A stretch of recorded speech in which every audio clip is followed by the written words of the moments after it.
Hello, everyone. So, my name is Fyer-Huné. This is Fire for Films, and this is my series Creative Through COVID. And I have Mark Rowland here, who I'm very excited to find out more about. And he's a voiceover artist. So, take it away, Mark.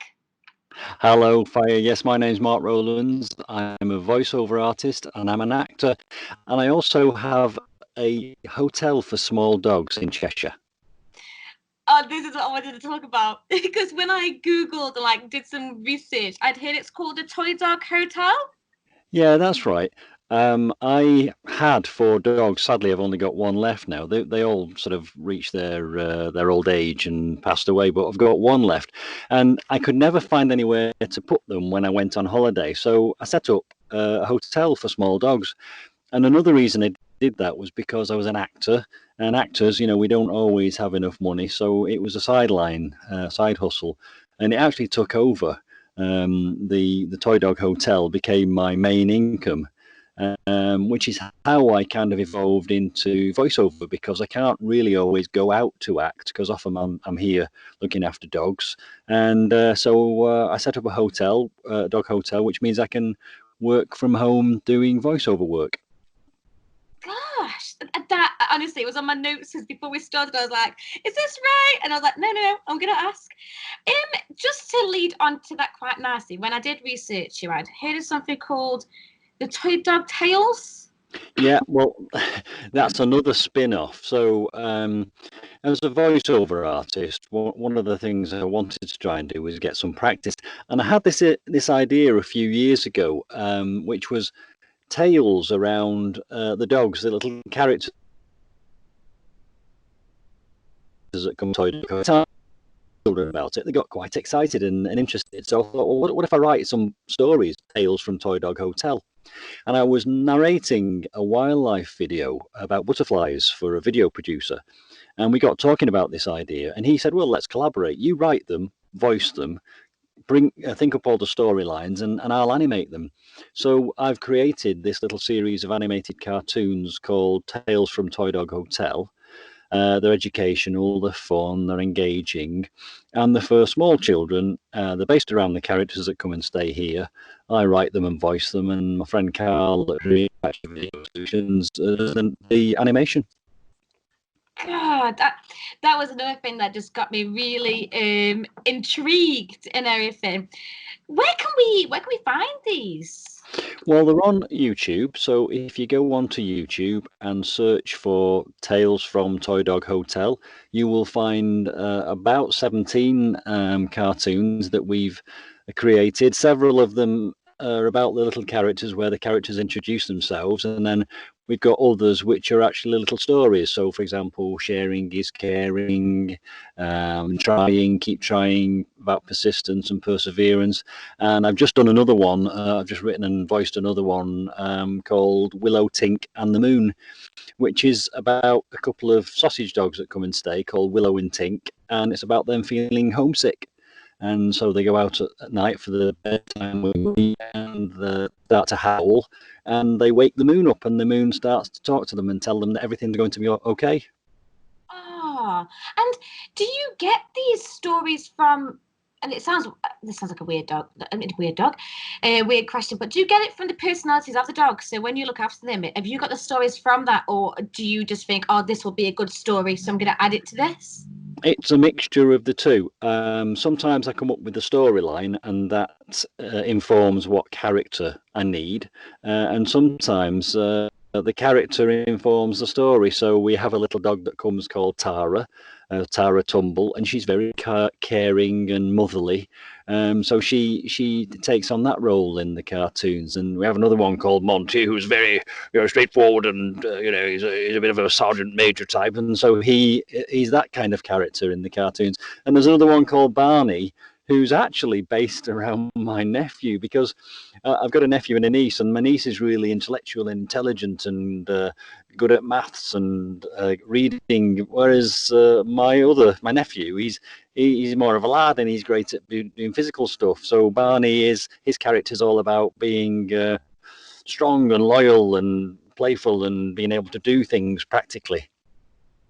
God, I just absolutely love it. So another thing that I've noticed, you seem to be very, very good at making characters. How did you build that? Did you do any degree or any courses, or how did you build a character so well? Well, I actually don't know where that comes from. People do tell me that it's a skill and a talent, but I just think about if I've got a story and it needs somebody who's going to be gentle, then I'll get a big piece. What I've actually got is a piece of lining paper, wallpaper that you would line the walls with, and Yeah. it gives me a great big piece of white paper, and I get some felt tip pens, and I just do a mind map of all the things that character needs to have. And then Carl, the animator, will give me a picture of the character, and that will inform how the character I feel should be. And then I'll just play around with it. And it's, you're talking about creatives in COVID.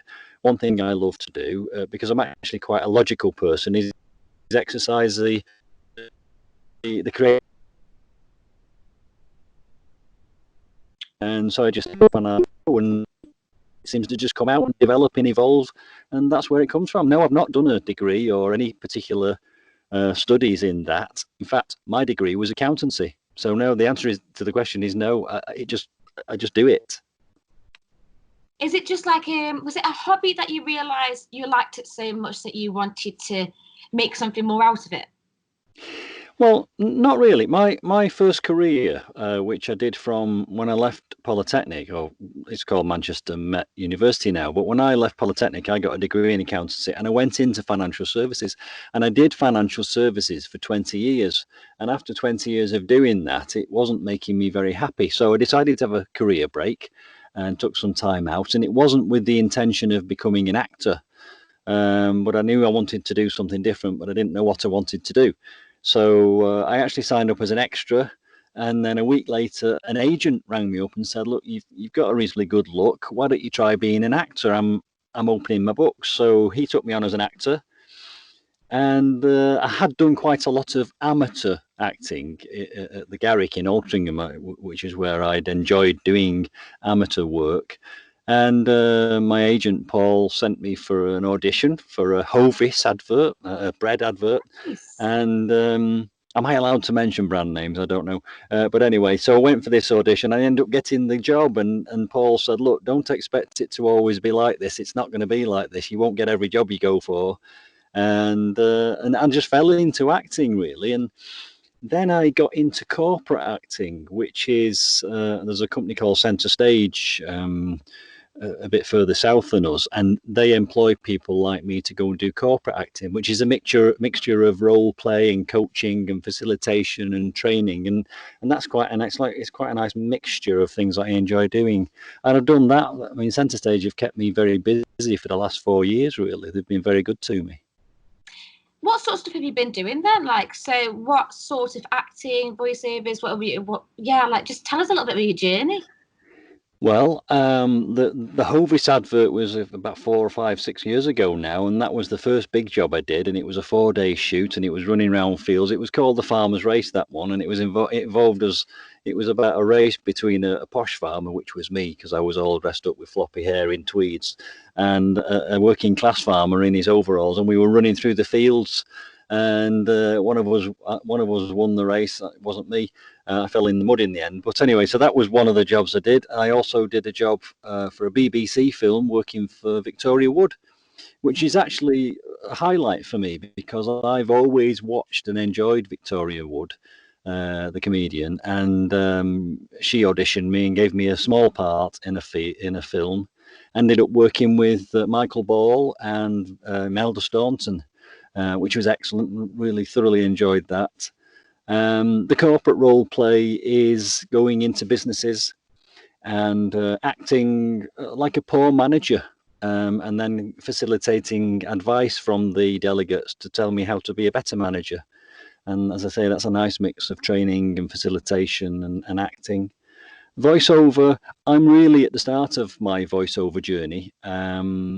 I've done a wine advert, but Beautiful.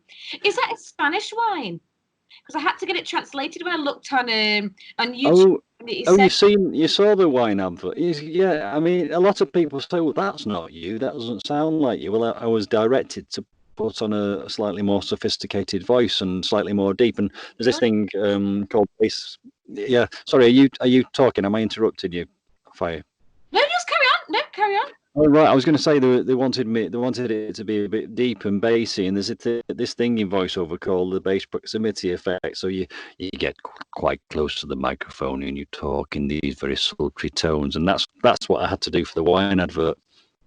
I love it because when I looked on YouTube, it was in Spanish, and I was like, Spanish or French. I don't know. It was one. It was another language. So I had to translate it. It translated to "The extraordinary secret we had to reveal." That's right. That's the tagline. Yeah. It's the extraordinary secret we had to reveal. Yeah, and that's how it goes. And it's a lovely, when you watched it, it's very cinematographic, I think is the word. And he throws those pieces of paper that he's written his notes up into the air, and it will set you free, and it really just captures something. I think that advert, I liked it. I really liked it. Very sophisticated, like very old-fashioned, but a bit James Bondy at the same time. Like you wouldn't think it's you. You really wouldn't. If anyone wants to try it out. Well, I was putting on my posh advertising voice, and I was getting quite close to the microphone. That's what I'm doing in that one. Almost very romantic, eh? Yeah. Incidentally, it's not me acting in the advert. I'm just doing the voice. I don't know who the actor was that's in the riding the horse through the desert. Well, you should have said it was you. I wish. But it's brilliant. The mixture you've done is amazing. You can do such a range. It's brilliant. So, what would you say? Because it seems like you've had a very fun, enjoyable journey. So, what would you say is your favourite part of this journey of getting into acting and voiceover acting? I think for me, you can say you're a voiceover and you can say that you're an actor, but for me, it was always once I've been paid to do a job, I can call myself an actor, and I have that conversation with several actors, and they say, well, that's not true. You can do acting without being paid for it, and of course that is true. But I always felt that the validation for me was to get paid for something, and so when I got my first acting job, which was the bread advert, I really felt that I could say, well, I'm an actor. But then you think, well, it's a commercial. Is it proper acting? And then you get a proper acting job. So for me, the favourite bits for me are these stepping stones where you take a little bit of advancement, you take your career to the next level, and I enjoy that, and I enjoy seeing the result from it, and I love seeing the impact it has on people when they receive it as a product, if you like. So that's those are the highlights for me. And going for that audition with Victoria Wood at the Royal Exchange in Manchester was a massive thing. I've been watching this lady on telly all my life, and there she is sat at the other end of a studio waiting for me to come and speak to her. That was great. Wow, I can imagine. The butterflies you must have felt when that happened must have been pretty big. Yeah, and of course, well, my friends are brought to tears with the story now, because every time we get together and go out and have dinner, I'm talking about it. But it was having spent 20 years working in financial services to suddenly be at the Royal Exchange talking about acting. It's almost surreal in a way. Very surreal. I mean, they're very opposite. And then you've done both, and you've done both very, very well. So it is surreal, and you should be very proud of yourself. Oh, thank you. Yeah, definitely. So, what are your personal aims and goals now, then? For me, people say, well, I want to make money. For me, it's not about making money. I want to be seen as a professional, and I want to be recognised for doing a good job. And that's where I focus really, is improvement. So whenever I get the opportunity to do work for someone, I'll say to them, look, I'm not concerned about the money particularly. I want a fair pay for what I'm doing, but I really want to deliver a good product, and I want to help you to deliver a good product. So if I'm talking to a director or a producer, I want to understand what they want, and I want to give them what they want, and that's where the recognition for doing that comes for me. So my aim really is to be seen as a professional, and to do good work, and to have fun, because I think it's really important to have fun, and to make some money at the same time. There's some good aims. And I feel like Yeah. you are pretty much on the step ladder of that all happening anyway. Yeah, I think one of the things that really stood me in good stead from working in sales is you've really got to understand that it won't come to you. You've really got to go and find it.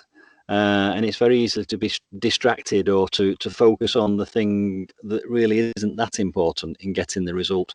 And if anything, that's one thing that I've been able to reflect on during the lockdown.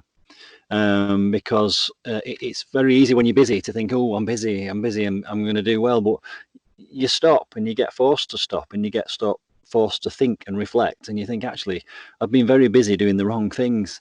And the right thing for me really is now I've put all the foundations in place. The right thing me for now is to get myself out there and market myself. That's my next thing, really. So, talking about COVID, and like we say, you're creative through COVID, and that's the name and stuff. How are you coping, and what are you doing with this time? I've gone almost through an arc. When it first hit, which I think was late February, early March, and I have a mortgage and I have bills to pay, and all my dog bookings cancelled because it's the dog bookings really essentially the travel industry. So my bookings from March, April, May, June onwards cancelled, stopped, and then all my role play gigs cancelled because people are not allowed to meet together, and they've not got to that stage where it can all be done online yet. So it was a massive blow for me. It was a shock. And I had a couple of weeks where I was kind of almost in the wilderness. And then I went through that period of thinking, well, it's like a holiday, this, I'm quite enjoying it. And then you start to worry about money. And then I found out I was eligible for some money off the government to now I'm bored with sitting around doing nothing. So my coping mechanism really is to be busy and to make plans and to have plans and do things. The garden's pretty sorted. I'm keeping fit. I found some online walking videos which are almost aerobic, but not quite aerobic, and I've been doing those on a daily basis. I've got a rowing machine and a cross trainer, so keeping fit's important and eating well. And now I'm actually really feeling quite focused about sitting down and marketing myself and getting my name out there and believing I can do it and believing I can get some voiceover work and take it to the next stage. Definitely. I feel like everyone had that, oh my God, this is so weird. And then everyone now, because we're kind of used to it now, it's almost become second nature, hasn't it? But I feel like you messaged me and straight away, your message was so lovely and so warm. How you've marketed yourself is really, really nice. And like Thank you. and stuff like I that. mean, I appreciate your feedback on that because I do want people to know that I'm keen to get work, but I don't want to sound pushy, if you know what I mean. And there must be a fine line somewhere where people are turned off by pushiness, but attracted towards someone who's keen to do a job. I appreciate that feedback. Thank you. Well, I work in sales because this is just what I do at the side, and the stuff I've seen and the stuff I've had to do is like, wow. So yours was really, really nice. It got me engaged. That's why I got back in touch with you and stuff. So Right. so brilliant. You're doing really, really well, and I feel like this is a brilliant time to market yourself and brand yourself, isn't it, really? Yeah, absolutely. It's an opportunity, and you've got to turn it into an opportunity. It's fair enough being a bit fed up and down. It's a pandemic and it's a massive tragedy, but it is an opportunity to do something good and to change it to a positive, and hopefully that's what I'm doing, and other creatives are able to do as well. Definitely. So going back to like marketing yourself and all that stuff, what resources have you used? Not from just being a voiceover artist, but being an actor as well. What resources have helped you, like to where you are? Yeah, well, the traditional route is to be on a website called Spotlight and to have an agent who will put you forward for jobs. But I found that, in a sense, what you're doing there is you're putting your destiny in someone else's hands. and you're waiting for it to come to you. So I think the proactive approach for me really now is to LinkedIn has been a fantastic resource because you, unlike Facebook, you can search for people according to the profession or their area of work. So that's a real strength because it helps you to target where you direct yourself. So LinkedIn has been a good resource for me, and LinkedIn gives you some names, and then you can go outside of LinkedIn and find websites and contacts and people. And I think one of the things I want to try next is something that actually scares me a little bit, which is cold calling, picking up the phone and ringing people and saying, look, I'm Mark, I'm a voiceover. I really do want to do some work. What do I have to do to get an audition for you? That's my next stage. So LinkedIn is a good resource. The other side of it is feeling part of a community, and there's a thing called VoiceOver Social North, which is run by a lady called Nick Redman, and it is brilliant. It's free. It gets you in touch with other voiceovers, and that's important. You know, the social side of it is important, knowing that you're not on your own. So I found that very helpful. They meet once when they can meet. Obviously can't meet at the moment, but when it was possible to meet, met in a pub once a month, every other month in Manchester, and to go and meet up with people and talk about voiceover is very helpful. It's motivational. Another resource I've discovered is YouTube. There's loads of stuff on there, isn't there? You know, there's so much free resource on YouTube if you want to learn things. Everything's on there. There's nothing new under the sun, and it's all on YouTube. So that's another place where I've gone as well. Brilliant. So, talking about resources and different stuff, like we talked about good stuff, we've talked about goals. What would you say your main hurdle has been, and how have you got over it? I've not got over it yet, but I'm determined that I will. And I think the main hurdle is when you've put everything in place to be an actor or a voiceover, the main hurdle is then finding work. And what I've put in place now is I'm developing a marketing strategy, and part of my other job as a corporate role play is understanding how to set myself goals and objectives, and it's important that they're smart objectives. Do you know what that means, Fyer? Not really. Well, it's all about them being specific and measurable and achievable and realistic and time framed. And if you apply that set of rules to your objectives, it's more likely that they're going to come true. So I'm going to sit down and set myself some specific, measurable, achievable, realistic and time framed goals, measure them, and then review them and see how we get on. So it might be make 100 LinkedIn contacts a week, cold call 20 directors a week, and so on. You know, send my show reels out to 100 directors once, you know, every week, and just to see what results come back, measure them, and then review them and see what I need to do to tweak it. So that's almost like a hurdle, but it's more like a personal personal goal as well. So yeah. It is. It's a mixture of the two, isn't it? You know, I'm here to try and do voiceover work and get the benefits of that. But how do I get it? And I'm not alone in that. You know, I think probably the biggest hurdle of all artists is finding paid work. Until you make it, you know, you become someone, you know, big and name, then it comes to you. But until you're at that stage, you haven't got that luxury. So your big hurdle is finding work, achieving work, and doing the job and then getting paid. So to sort of end on, and I feel like this is the main part, how can people get in touch with you and what do you offer people? Well, I have a website for my voiceover work, which is markthevoice.com. It sounds quite grandiose, but it's got a double meaning. Gets enticed. Say that again, Fyer, sorry. You get enticed in, like, you're like, oh, this is cool.